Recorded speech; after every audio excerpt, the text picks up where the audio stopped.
प्रदत्त भाव के अनुसार, संबंध के अनुसार जब सेवा की जाती है तो बहुत जल्दी वो सेवा सिद्ध हो जाती है, आराध्य देव बात करने लगते हैं। भक्त की हर बात को प्रभु सुन रहे हैं। गोसाई जी ने कहा जाओ सब बहुओं को चूड़ी पहना दो, सुन रही ना श्री जी, इसीलिए चूड़ी पहनने गई। हमारा भाव दृढ़ होना चाहिए, भाव में कमी नहीं होनी चाहिए। जैसा हम भाव गुरु प्रदत्त करेंगे वैसा ही इष्ट देव अनुभव कराएंगे।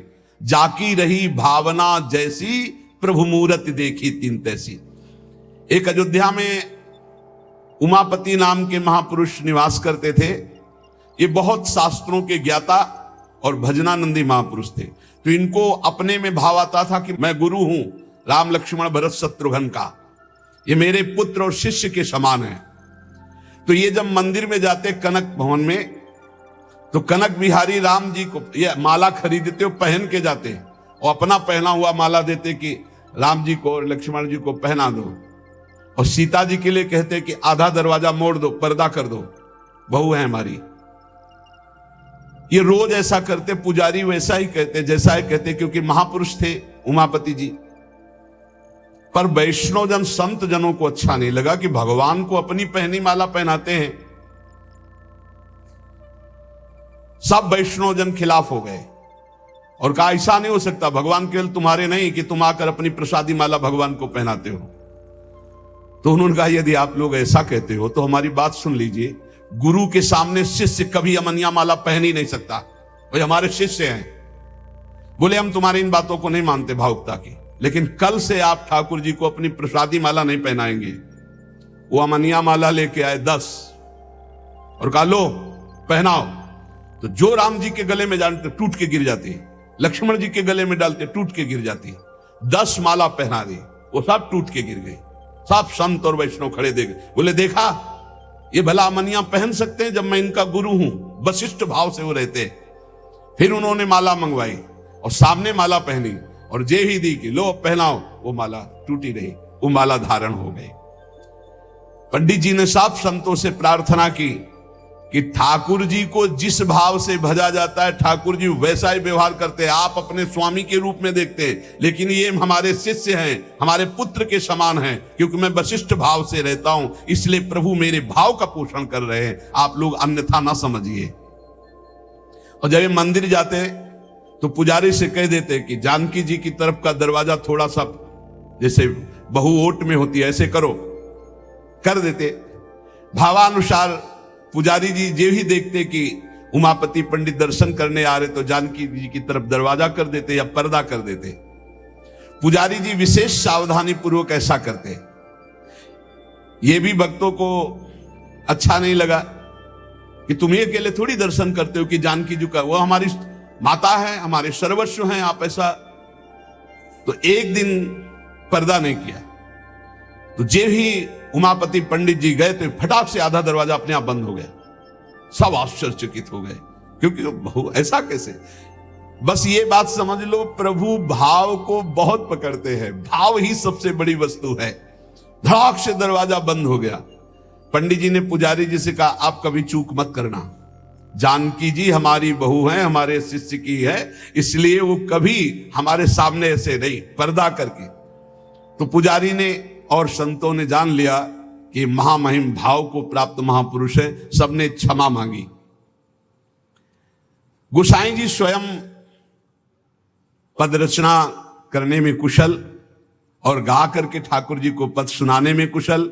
अष्टयाम सेवा पद्धति से श्री श्रीनाथ जी की सेवा करते और 8 परम प्रवीण कीर्तनकार नियुक्त किए। श्री सूरदास जी, श्री परमानंद दास जी, श्री कुंभन दास जी और श्री कृष्णदास जी, ये 4 महापुरुष श्रीमद वल्लभाचार्य जी महाप्रभु की कृपा पात्र थे। और श्री गोविंद दास जी, श्री चतुर्भुज दास जी, श्री छीत स्वामी जी और श्री नंददास जी, ये 4 महापुरुष श्री विठलनाथ गोसाई जी की कृपा पात्र थे। ये 8 महापुरुष 8 पहर की प्रिया प्रीतम की जो लीलाएं हैं वो गा गा कर श्रीनाथ जी के सामने सेवा पद्धति के अनुसार सुनाते थे।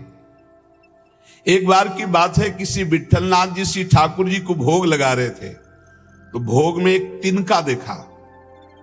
बहुत दुख हुआ कि मेरे सुकुमार लाडले ठाकुर और उनके भोग में इतनी असावधानी बनाने वाले तिनका बहुत सावधान रहना चाहिए। ठाकुर जी का जब भोग बनाए तो बोलचाल में भी सावधानी रखे, कहीं थूक की छिट्टी ना चली जाए मुख में, ऐसा होता है।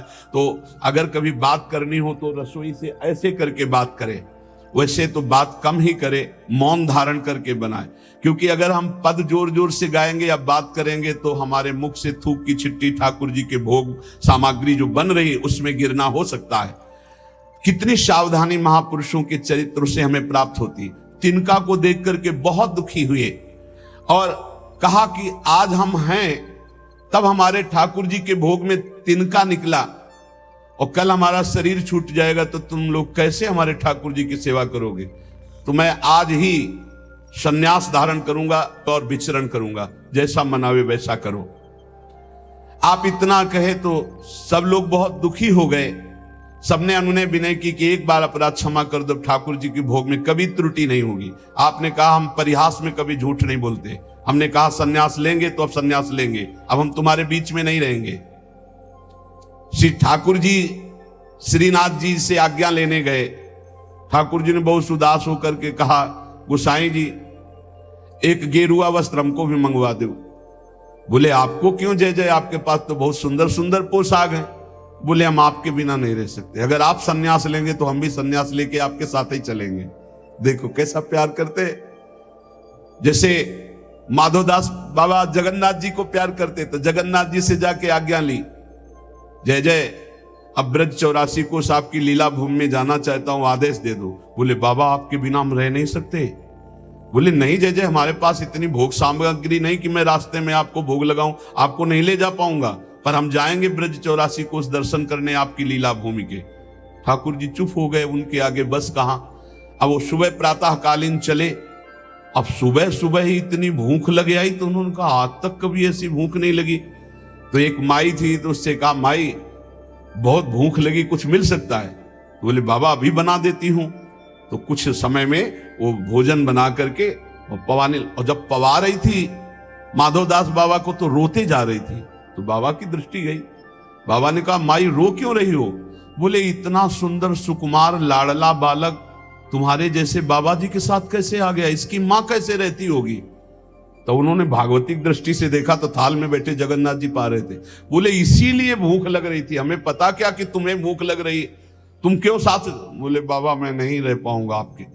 ये जरा प्यार देखो ठाकुर जी का, कह रहे बाबा मैं नहीं रह पाऊंगा। ऐसे ही श्रीनाथ जी गोसाई जी से कह रहे कि एक गेरुआ वस्त्र हमको भी मंगा दो, अगर आप सन्यास लोगे तो हम भी सन्यास ले लेंगे। गोसाई जी आपके बिना हम नहीं रह सकते। गोसाई जी गले से लगा लिया। तो कहा गले से लगा लिया तो मेरी बात मानो, अब तुम्हें सन्यास नहीं लेना। बोले जैसी आपकी आज्ञा। बोले सेवा में त्रुटि अगर हो रही तो जब मुझे दुख नहीं तो तुम्हें दुख क्यों हो रहा है। तो बोले तुम्हें दुख हो या ना हो, आप मेरे पुत्र हो, मेरे को दुख होता है कि मेरे लालन के भोग में तिनका कैसे आ गया। भाव समझिए।